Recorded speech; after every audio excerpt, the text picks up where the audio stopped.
Hello student, how are you.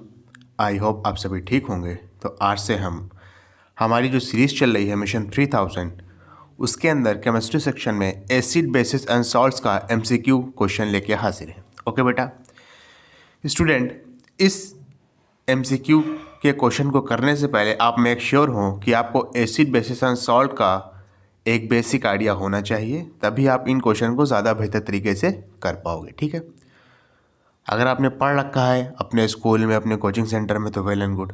नहीं पढ़ रखा है तो यूट्यूब पे बहुत ढेर सारे रिप्यूटेड टीचर्स हैं। ठीक है, आप उनके वन शॉट देख लीजिए, आपको ये सारी चीज़ें समझ में आ जाएंगी। ठीक है, मैंने वन शॉट नहीं बनाया है, वरना मैं अपना ही बताता। ओके, चलिए क्या लिखा है क्वेश्चन में। लिखा है an acid is a compound which when dissolve in water gives dash ions as the only dash ions. देखो कह रहा है जब एक एसिड को, ठीक है, एक एसिड एक ऐसा कंपाउंड है, देखो कह रहा है एसिड एक कंपाउंड है, जब उसको पानी में घोला जाता है तो वो कौन सा आयन देता है। ठीक है, समझो पहले, जब भी आप एसिड को ले जाके वाटर में डिजॉल्व करोगे, फर्स्ट ऑफ ऑल जैसे फॉर एग्जांपल मान लो HCl है। ठीक है, जैसे ही आप इसको पानी में घोलोगे H2O में, ठीक है, तो देखो होता क्या है, मैं आपको अंदर की बात बता रहा हूँ। ठीक है, ये जो HCl है ये आपका H+ और Cl- आयन में ब्रेक हो जाता है। ठीक है, और ये जो H+ आयन है ना, ये जाके H2O पे अटैक कर देता है। जैसे ही H+ आयन H2O पे अटैक करता है, ये बन जाता है H3O+ में, और इस आयन को हम कहते हैं हाइड्रोनियम आयन। क्या कहते हैं? Hydronium ion. समझ रहे हो? यानी फर्स्ट वाला जो ब्लैंक है उसमें क्या आ जाएगा? हाइड्रोनियम आयन आ जाएगा।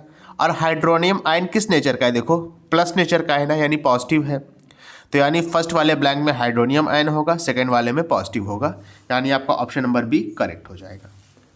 क्लियर है अच्छे से? चलो नेक्स्ट क्वेश्चन।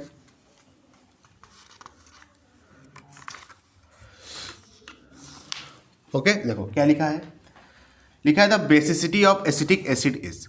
देखो किसी भी एसिड की बेसिसिटी को पता करने के लिए आपको यह पता होना चाहिए कि वो अपने अंदर से कितने H+ आयन को रिलीज कर रहा है। जैसे यहाँ पर एसिटिक एसिड की बात की गई है, तो एसिटिक एसिड का फर्स्ट ऑफ ऑल आपको फार्मूला पता होना चाहिए।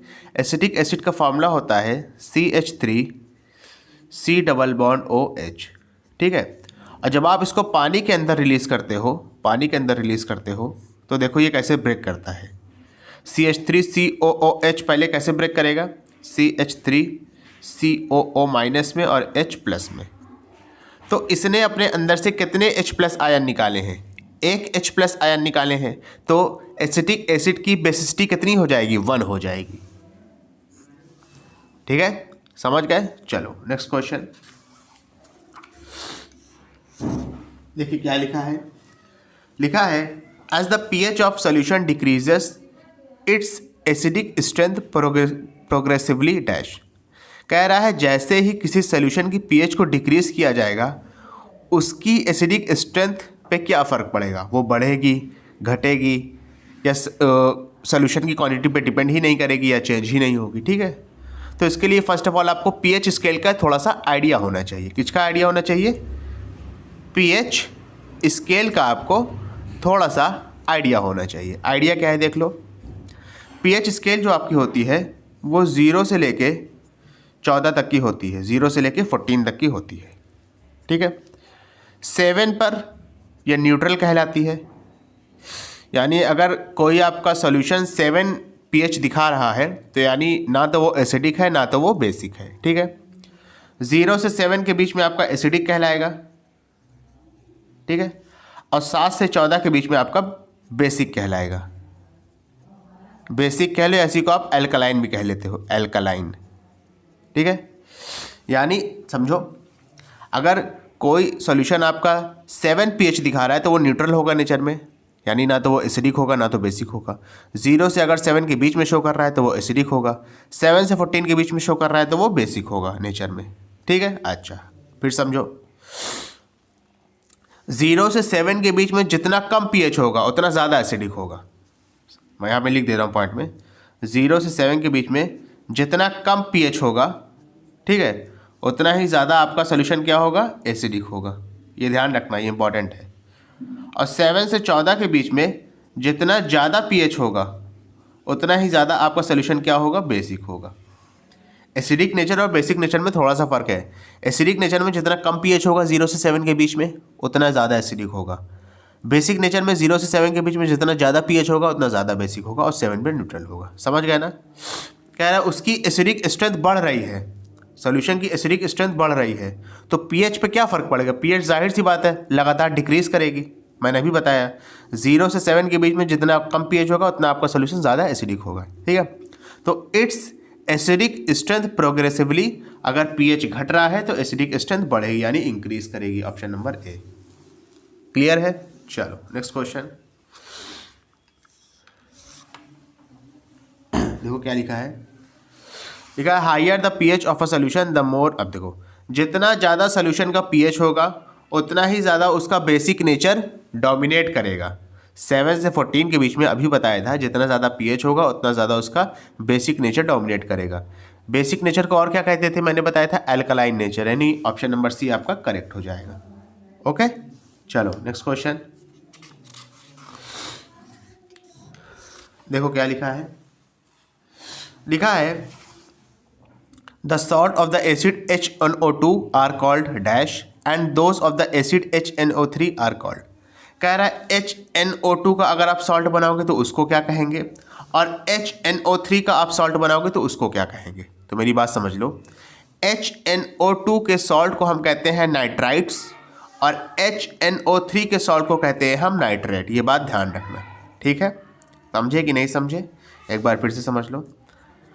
अगर कहीं पे HNO2 दिया है और आपने इसमें लाकर एक बेस डाल दिया है, बेस का मतलब हो गया NaOH, आपने डाला, ठीक है, तो आपको मिलेगा NaNO2 और प्लस में H2O।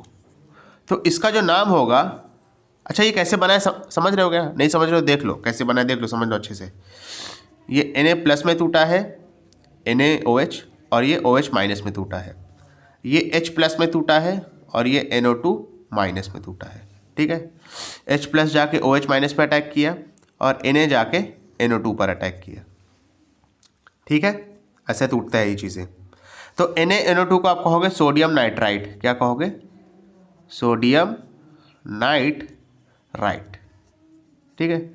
और इसी की तरह अगर HNO3 अगर ले लेंगे, HNO3 प्लस में NaOH, तो ये क्या बनेगा? देखो ये बनेगा NaNO3 और प्लस में H2O, ठीक है। ये टूटेगा आपका HNO3 H plus NO3 minus में, और ये आपका टूटेगा Na प्लस और OH माइनस में, ठीक है। समझ रहे हो ना? Na जाके NO3 पर अटैक कर दिया, H जाके OH माइनस पर अटैक कर दिया, बन गया आपका जो NaNO3 बना है, इसको आप कहेंगे सोडियम नाइट्रेट, ठीक है। डायरेक्ट भी मैं बता सकता था लेकिन मुझे लगा बता देना चाहिए, शायद आपको समझ में ना आए। तो HNO2 के सॉल्ट को कहेंगे नाइट्राइट और HNO3 के सॉल्ट को कहेंगे नाइट्रेट, ठीक है। यानी पहला नाइट्राइट होगा, दूसरा नाइट्रेट होगा। आपका ऑप्शन नंबर सी करेक्ट हो गया। ओके, चलिए नेक्स्ट क्वेश्चन। अब देखिए इसके बाद क्या है। लिखा है in terms of acidic strength which one of the following is in the correct increasing order. 3 चीज़ें हैं, देख लो। पहला है वाटर, ठीक है। दूसरा है आपका एसिटिक एसिड है, ठीक है। और थर्ड है आपका हाइड्रोक्लोरिक एसिड, हाइड्रोक्लोरिक एसिड, ठीक है। वाटर का फॉर्मूला होता है H2O, एसिटिक एसिड का फॉर्मूला होता है CH3COOH। ये सब चीज़ें भी ध्यान होनी चाहिए। हाइड्रोक्लोरिक एसिड का फॉर्मूला होता है HCl, ठीक है। HCl जो है ये आपका स्ट्रॉन्ग एसिड है, स्ट्रॉन्ग एसिड है, ओके। एसिडिक एसिड आपका वीक एसिड है, वीक एसिड है, ठीक है। और जो वाटर है ये न्यूट्रल है। अच्छा, न्यूट्रल में पीएच कितनी होती है बताइए ज़रा? ये तो आपको पता होना चाहिए, अभी मैंने बताया था। न्यूट्रल की पीएच होती है 7, ठीक है। वीक एसिड का जो पीएच होता है वो तकरीबन 3 या 4 के ऊपर होता है। और जो स्ट्रॉन्ग एसिड का पीएच होता है, स्ट्रॉन्ग एसिड का जो पीएच होता है, ठीक है ना, ये तकरीबन 2 से छोटा होता है, ऐसा मान लो आप। और वीक एसिड का पीएच क्या होता है, सीधा सीधा मान लो आप, क्या होता है, 3 से बड़ा होता है। ठीक है ना, अब समझ गए।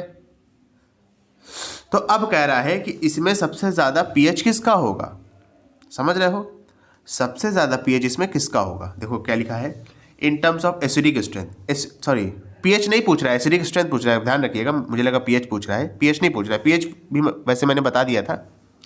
एसिडिक स्ट्रेंथ यानी सबसे ज़्यादा एसिडिक नेचर किसका होगा, तो सबसे पहले एसिडिक नेचर HCl का होगा, हाइड्रोक्लोरिक एसिड का, क्योंकि ये स्ट्रांग है।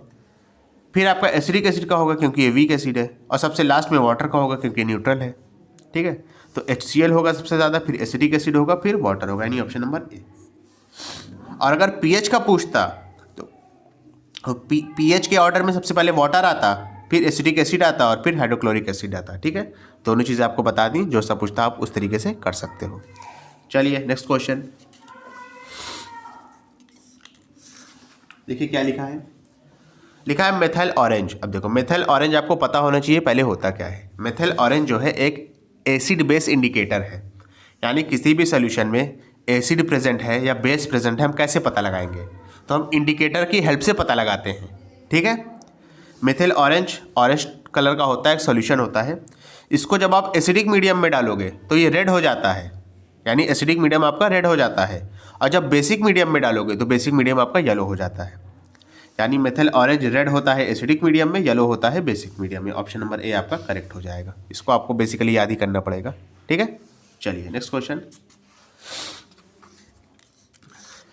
क्या लिखा है, ब्राइन इज एंड। अब ब्राइन क्या होता है, ब्राइन जो है आपका ये आपका जो घर में सॉल्ट इस्तेमाल करते हैं हम, sodium chloride NaCl, sodium chloride कहते हैं इसको, और वाटर का मिक्सचर को कहते हैं। अब देख लो ऑप्शन में क्या दिया है, देखो ऑप्शन नंबर सी होगा मेरे ख्याल से, aqueous solution of sodium chloride. Aqueous का मतलब होता है वाटर। ठीक है, यानी सोडियम क्लोराइड का सोल्यूशन बना दिया, यानी सोडियम क्लोराइड में आपने वाटर को डाल दिया है, यानी ऑप्शन नंबर सी आपका करेक्ट हो जाएगा। ओके, चलो नेक्स्ट क्वेश्चन क्या लिखा है, देखिए क्या लिखा है, rain is called acid rain when it's pH. अच्छा, रेन को आप एसिड रेन कब कहते हैं। अच्छा, फर्स्ट ऑफ ऑल आप एसिड रेन की डेफिनेशन समझो होता क्या है। जब भी आपकी बारिश होती है मान लो, ठीक है, अब मान लो यहाँ पे फैक्ट्री लगी हुई है, चिमनी है और चिमनी में से धुआं निकल रहा है खूब। ठीक है, तो ये धुआं क्या करता है, जाके एसिड के पानी के साथ मिल जाता है, और जैसे ही ये एसिड के पानी के साथ मिलेगा तो इस जो पानी की प्रॉपर्टी न्यूट्रल होनी चाहिए थी उसको एसिडिक में कन्वर्ट कर देगा। अब जाहिर सी बात है यहाँ से गंदगी निकलेगी जो कि एसिड नेचर की होगी, वो जाके बारिश के पानी के साथ मिलेगी तो बारिश के पानी को एसिडिक बना देती है, और ऐसे ही रेन को हम कहते हैं एसिडिक रेन। एसिडिक रेन के बेसिकली बहुत घाटे होते हैं। ठीक है, अगर मान लीजिए आपकी बिल्डिंग में गिरेगा, वाइट बिल्डिंग पे, तो उसको येलोइश कर देगा। ठीक है, ताजमहल पे ये केस हो चुका है पहले। ताजमहल के आसपास मेरे ख्याल से मथुरा में कोई इंडस्ट्री थी, ऑयल की इंडस्ट्री या किसी चीज़ की इंडस्ट्री थी, वो उस वहाँ से जब धुआं निकलता था, बारिश होती थी ताजमहल पे, तो पानी के साथ रिएक्ट करके वो ताजमहल की जो दीवारें थी या उसका जो गुम्बद था उसको वो थोड़ा येलोइश करता जा रहा था, तो गवर्नमेंट की तरफ से फिर उस पर बैन लगा दिया गया था। ठीक है, तो एसिड रेन बेसिकली ऐसे ही रेन को कहते हैं। और भी चीज़ें हो सकती हैं, जैसे मान लीजिए आप बाइक चला रहे हैं, बाइक के साइलेंसर से धुआं निकला, वो जाके बारिश के पानी से मिला, उसमें भी हार्मफुल गैसेस होती हैं। ठीक है, और उसने बारिश के पानी का नेचर एसिडिक कर दिया था, जो न्यूट्रल होना चाहिए था 7 पे pH पे, उसको एसिडिक बना दिया। तो वही चीज़ पूछ रहा है, एसिड रेन को हम एसिड रेन कब कहते हैं। तो आपको ये फैक्चुअल क्वेश्चन है, जब भी उसका pH 5.6 के नीचे गिरेगा आपकी रेन क्या हो जाएगी, एसिडिक हो जाएगी, यानी ऑप्शन नंबर सी करेक्ट हो जाएगा। ओके, चलो नेक्स्ट क्वेश्चन देखो क्या लिखा है। अब देखो, you are supplied with 5 solution A B C D and E with pH values as follows. A का pH 1.8 है, B का 7 है, C का 8.5 है, D का 13 है, E का 5 है। कह रहा है A। अच्छा, A के बारे में बात किया गया है। A का pH 1.8 है, मैंने आपको अभी बताया था इसी वीडियो में, अगर pH 2 से कम है तो उसको आप स्ट्रॉन्ग एसिड कहते हो, यानी ऑप्शन नंबर सी करेक्ट हो जाएगा। ठीक है, B के बारे में पूछता तो B न्यूट्रल है। अगर D के बारे में पूछता तो D का सबसे ज़्यादा बेसिक सोल्यूशन है। ठीक है ना, चलिए 11 क्या लिखा है, what is the pH of sodium chloride. तो बेटा सोडियम क्लोराइड एक न्यूट्रल सॉल्ट है, ये आपको पता होना चाहिए। सोडियम क्लोराइड आपका एक न्यूट्रल सॉल्ट है, और न्यूट्रल चीज़ों का pH कितना होता है, न्यूट्रल चीज़ों का pH होता है 7। ठीक है, तो आपका ऑप्शन नंबर 1 करेक्ट हो जाएगा। नेक्स्ट देखिए क्या लिखा है, the acid which can produce carbon from cane sugar. कह रहा है केन शुगर से कार्बन कौन सा एसिड बना सकता है। तो देखो केन शुगर का फॉर्मूला देख लो, केन शुगर में बेसिकली सुक्रोज होता है, सुक्रोज। ठीक है, सुक्रोज, ग्लूकोज, फ्रक्टोज, ये तकरीबन एक सी चेनें हैं। ठीक है, इसके फॉर्मूले पे हम नहीं जाते हैं, अगर जाना चाहो तो देख लो। ग्लूकोज का जो फॉर्मूला होता है वो होता है C6H12O6, तकरीबन ये होता है। और सुक्रोज का मेरे ख्याल से माफ़ करिएगा, C12H22O11 होता है। ठीक है, मेरे ख्याल से होना यही चाहिए जहाँ तक है। जब आप इसमें कॉन्सनट्रेटेड H2SO4 डालोगे, यानी कॉन्सनट्रेटेड H2SO4 को कहते हैं सल्फ्यूरिक एसिड, तो ये होता है आपका डिहाइड्रेटिंग एजेंट। क्या होता है, डिहाइड्रेटिंग एजेंट। डिहाइड्रेटिंग एजेंट का मतलब है, यानी ये इस सुक्रोज में से वाटर को निकाल लेगा। वाटर को क्या करेगा, निकाल लेगा। तो H22O11 है तो H2O को ये निकाल लेगा। कितनी बार निकालेगा, 11 टाइम्स निकाल लेगा। जैसे ही ये 11 टाइम्स इसमें से वाटर निकालेगा ना, तो देखो 11 2 ज़ा 22, तो H22 यहाँ से निकाल लिया, और 11 को O से मल्टीप्लाई करेंगे तो 11 टाइम्स ऑक्सीजन हो जाएगा, और यहाँ पे 11 टाइम्स ऑक्सीजन दिया हुआ है, यानी H22O11 ये निकाल लेगा। और जैसे ही ये निकाल लेगा आपको यहाँ पे क्या मिलेगा, सिर्फ और सिर्फ कार्बन मिलेगा। तो इसका आंसर क्या हो जाएगा, ऑप्शन नंबर सी हो जाएगा। अगर कॉन्सनट्रेटेड सल्फ्यूरिक एसिड को हमने केन शुगर में डाला है तो उसमें से वो पानी निकाल लेगा और कार्बन सिर्फ बचा रह जाएगा। यहाँ पे सिर्फ 12 मोल्स ऑफ कार्बन बचेंगे। ठीक है, समझ में आया। चलो नेक्स्ट क्वेश्चन। ठीक है बेटा, देखिए क्या लिखा है, an organic weak acid is. अब इसमें से कौन सा ऑर्गेनिक वीक एसिड है, देख लो। नाइट्रिक एसिड, हाइड्रोक्लोरिक एसिड और सल्फ्यूरिक एसिड, ये आपके मिनरल एसिड है। ठीक है, यानी इसका pH 2 से कम होगा, और ये नेचर में बहुत हार्मफुल होते हैं, गिरने नहीं चाहिए स्किन पे, वरना डैमेज कर सकते हैं आपकी स्किन को वगैरह वगैरह। ठीक है, फॉर्मूला लिखना चाहो लिख लो।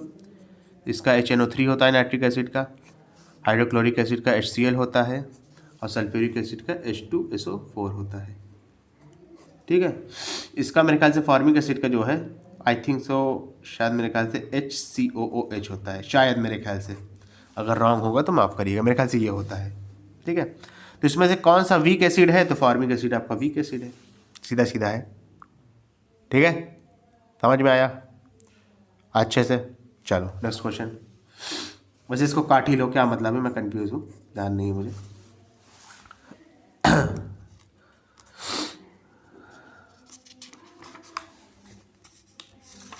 देखिए नेक्स्ट क्या है, लिखा है an acid which is not a hydra acid. कह रहा है इसमें से कौन सा हाइड्रा एसिड नहीं है। तो पहले हाइड्रा एसिड की डेफिनेशन जान लो, तभी तो कर पाओगे। हाइड्रा एसिड, हाइड्रा एक एसिड, एक ऐसे टाइप के एसिड को कहते हैं जिसमें आपका हाइड्रोजन प्रेजेंट हो, ठीक है, और एक नॉन मेटल प्रेजेंट हो। हाइड्रोजन प्रेजेंट हो और एक नॉन मेटल प्रेजेंट हो। अब जिसमें एक हाइड्रोजन और एक नॉन मेटल प्रेजेंट होगा वो सारे हाइड्रा एसिड होंगे, जिसमें नहीं होगा वो हाइड्रा एसिड नहीं होगा। ठीक है, देखो HCl की बात की जाए तो यहाँ पे एक हाइड्रोजन प्रेजेंट है, Cl प्रेजेंट है, Cl आपका नॉन मेटल होता है, यानी ये एक हाइड्रा एसिड होगा। उसी तरीके से HBr, ये भी एक हाइड्रा एसिड होगा, हाइड्रोजन है, Br है, Br का मतलब ब्रोमीन, ये आपका एक नॉन मेटल है। H2S की अगर बात की जाए तो हाइड्रोजन है 2 ठो यहाँ पे, ठीक है। सल्फर आपका क्या होता है, नॉन मेटल होता है, तो ये भी हाइड्रा एसिड है। इसमें अगर बात की जाए H2SO3, इसको कहते हैं सल्फ्यूरस एसिड। हाइड्रोजन तो है लेकिन यहाँ पे 2 ठो नॉन मेटल हैं, ऑक्सीजन भी नॉन मेटल है, सल्फर भी नॉन मेटल है, तो ये आपका एक हाइड्रा एसिड नहीं होगा। समझ गए। चलो नेक्स्ट क्वेश्चन बेटा, इसके बाद समझिएगा। देखिए क्या लिखा है, लिखा है carbonic acid is a dibasic. Carbonic acid एक तरीके का डाई बेसिक एसिड है, ऐसा क्यों? ऐसा इसलिए बेटा क्योंकि उसके पास 2 रिप्लेसेबल हाइड्रोजन एटम्स होते हैं। कार्बोनिक एसिड का जो फॉर्मूला होता है, कार्बोनिक एसिड का जो फॉर्मूला होता है वो होता है H2CO3, बात ध्यान रखिएगा। और जब ये ब्रेक होता है ना तो 2H+, ठीक है, और CO3 माइनस में होता है, 2H+ और CO3 2 माइनस में होता है। ये समझ रहे हो? तो इसके बाद 2 रिप्लेसेबल हाइड्रोजन एटम्स हैं, इस वजह से इसको आप डाई बेसिक कहोगे। ठीक है, तो आपका जो ऑप्शन नंबर ए है वो करेक्ट हो जाएगा। चलिए नेक्स्ट क्वेश्चन देखिए क्या लिखा है। Lime juice has a sour taste while lime water is slightly bitter. बहुत आसान क्वेश्चन है। देखो लाइम जूस जो है ये आपका एसिडिक नेचर का होता है, एसिडिक, और जो एसिडिक का टेस्ट होता है वो सार होता है, यानी खट्टा होता है। ठीक है, और जो आपका लाइम वाटर होता है ये आपका बेसिक नेचर का होता है। ठीक है, अब बेसिक का जो नेचर होता है वो बिटर होता है। बिटर का मतलब कड़वा, मतलब एकदम आपका मन वो हो जाए। खट्टा तो अलग चीज़ है, खट्टा खाने में अच्छा लगता है, कड़वा नहीं अच्छा लगेगा, एकदम अजीब सा टेस्ट आएगा। ठीक है, तो इसका ऑप्शन क्या हो जाएगा? Lime juice contains citric acid, बिल्कुल सही है। Lime water is alkaline, alkaline का मतलब बेसिक, और सिट्रिक एसिड जान ही रहे हो। ठीक है, खट्टी चीज़ों में सिट्रिक एसिड पाया जाता है, तो इसका हो जाएगा लाइम जूस का सार टेस्ट है क्योंकि उसके अंदर सिट्रिक एसिड है, बिल्कुल सही है। और लाइम वाटर बिटर है क्योंकि वो अल्कलाइन है नेचर में, तो आपका ऑप्शन नंबर सी करेक्ट हो जाएगा। Both A and B options are correct. चलिए देखिए क्या लिखा है। लिखा है which gas is evolve when dilute, ये MgSO4 लिखा है, इसको काट लो, ये H2SO4 होगा, ये H2SO4 होगा।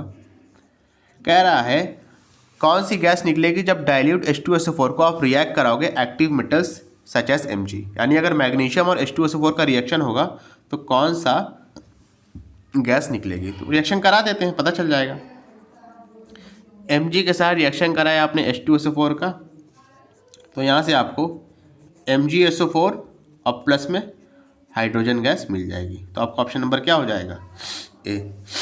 ठीक है, नेक्स्ट देखिए। कह रहा है which gas is evolve when HNO3 react with sodium bicarbonate. Reaction करा देते हैं। HNO3 के साथ आप रिएक्ट कराएंगे सोडियम बाइकार्बोनेट यानी NaHCO3 को, तो देखिए रिएक्शन में क्या मिलेगा आपको। ठीक है, समझिएगा। NaNO3 मिलेगा, NaNO3 मिलेगा, ठीक है, H2O मिलेगा और साथ में कार्बन डाइऑक्साइड गैस मिलेगी। ठीक है, यानी आपका ऑप्शन नंबर बी करेक्ट हो जाएगा। ओके, चलिए नेक्स्ट क्वेश्चन देखिए क्या लिखा है। कह रहा है which of the following is a correct order of arrangement of the following solutions in terms of increasing acidic strength. ये वाला क्वेश्चन इसी वीडियो में था। ठीक है, लैंग्वेज बदल के फिर से दे दिया गया है। एसिडिक स्ट्रेंथ सबसे ज़्यादा किसकी होगी? सबसे ज़्यादा हाइड्रोक्लोरिक एसिड की होगी, फिर एसिडिक एसिड की होगी और फिर वाटर की होगी। ठीक है, यानी पहले बी होगा सबसे ज़्यादा, फिर सी होगा, फिर ए होगा, यानी ऑप्शन नंबर पी आपका करेक्ट है। ठीक है, पहले बी होगा, फिर सी होगा, फिर ए होगा, यानी आपका क्या हो जाएगा? ओनली पी आपका आंसर आ जाएगा। ठीक है, चलो नेक्स्ट क्वेश्चन देखिए क्या लिखा है। Ammonium phosphate and ammonium sulphate are made from ammonia. कह रहा है अमोनियम फॉस्फेट और अमोनियम सल्फेट को अमोनिया से बनाया जाता है। अमोनिया होता है NH3। ठीक है, दीज कंपाउंड्स हैव, यहाँ पे चाहे लिख लो, अमोनिया का फॉर्मूला होता है NH3। These compounds have greater usages in fertiliser industry. कह रहा है इन दोनों कंपाउंड का फर्टिलाइजर यानी खाद की इंडस्ट्री में सबसे ज़्यादा इस्तेमाल होता है। खाद जानते हो ना किसे कहते हैं? जब हम फसल करते हैं, हमारे जब किसान फसल करते हैं तो कुछ केमिकल छिड़कते हैं ताकि फसल को मैक्सिमाइज़ किया जा सके, यानी जो उसमें कीड़े मकोड़े आएंगे वो फसल को डिस्ट्रॉय ना करने पाएँ या कम से कम करें, तो उसके लिए कुछ केमिकल डाले जाते हैं, तो उसको कहते हैं फर्टिलाइज़र। लिखा है the solution of ammonia is alkaline in nature. कह रहा है अमोनिया का जो सोल्यूशन होता है वो नेचर में बेसिक होता है यानी अल्कलाइन होता है। नेक्स्ट क्या है? Which of the following could be use to show that the ammonia solution is alkaline in nature. कह रहा है इनमें से किस चीज़ को हम इस्तेमाल कर सकते हैं ये दिखाने के लिए कि अमोनिया का सोल्यूशन जो है वो अल्कलाइन होता है, यानी बेसिक होता है नेचर में। तो इसमें से किस चीज़ का इस्तेमाल करोगे बताओ? थर्मामीटर का इस्तेमाल करोगे। थर्मामीटर का इस्तेमाल होता है टेम्परेचर नापने के लिए। पेपेट और कोनिकल फ्लास्क आपके इंस्ट्रूमेंट है जो आपको लेबोरेटरी में देखने को मिलेंगे आपके केमिस्ट्री लैब में, ठीक है। पीएच मीटर का इस्तेमाल करना है बेसिकली। किसी भी सोल्यूशन को अगर बताना है वो एसिडिक है या बेसिक है तो हम किसका इस्तेमाल करेंगे? पीएच मीटर का, ठीक है। ऑप्शन नंबर बी करेक्ट हो जाएगा। जिसको ये सारी चीज़ें ना भी पता होती ना, डायरेक्ट पूछता तो भी बता देता हूँ। पीएच मीटर का इस्तेमाल करके हम बताएंगे कोई भी सॉल्यूशन एसिडिक है या बेसिक है, ठीक है। चलिए नेक्स्ट क्वेश्चन देखिए क्या लिखा है। लिखा है a student added some sulphuric acid gradually to a solution of ammonia until it was in excess, what happens to the pH during the reaction. ये आसान क्वेश्चन है। देखो कह रहा है एक स्टूडेंट है, उसने कुछ सल्फ्यूरिक एसिड डालना शुरू किया अमोनिया के सोल्यूशन में। अब देखो अमोनिया है, NH3 है, इसका क्या है? सोल्यूशन है। लिख दे रहा हूँ अमोनिया का सोल्यूशन है और इसमें ये डाल रहे हैं, ठीक है ना, सल्फ्यूरिक एसिड यानी H2SO4। तो पीएच पे क्या फ़र्क पड़ेगा? अमोनिया है अल्कलाइन नेचर का, अभी पिछले वाले क्वेश्चन में लिखा था क्या है? अल्कलाइन नेचर का। तो इसका जो पीएच होगा वो 7 से ज़्यादा होगा, यानी स्टार्टिंग कहाँ होगी? जहाँ पे पीएच 7 से ज़्यादा होगा। यानी ऑप्शन नंबर बी और ऑप्शन नंबर डी तो गलत हो गया। अमोनिया का स्टार्टिंग में पीएच कितना होगा? 7 से ज़्यादा होगा, तो 7 नहीं हो सकता, 3 नहीं हो सकता। अब इन दोनों में से कोई ऑप्शन होगा। फिर देखो, फिर कह रहा है कि आपने H2SO4 डाला, ये होता है एसिडिक नेचर का, ये तो आप जानते हो। और भी एक्सेस में डाला है, ये भी कह रहा है कि बहुत ज़्यादा डाला है। बहुत जब ज़्यादा डाल दिया ना तब पीएच कहाँ पे आ जाएगा? पीएच आपका बहुत कम हो जाएगा, तकरीबन क्या हो जाएगा आपका? पीएच 2 से कम हो जाएगा, या बहुत ज़्यादा होगा तो 2 के बराबर रहेगा।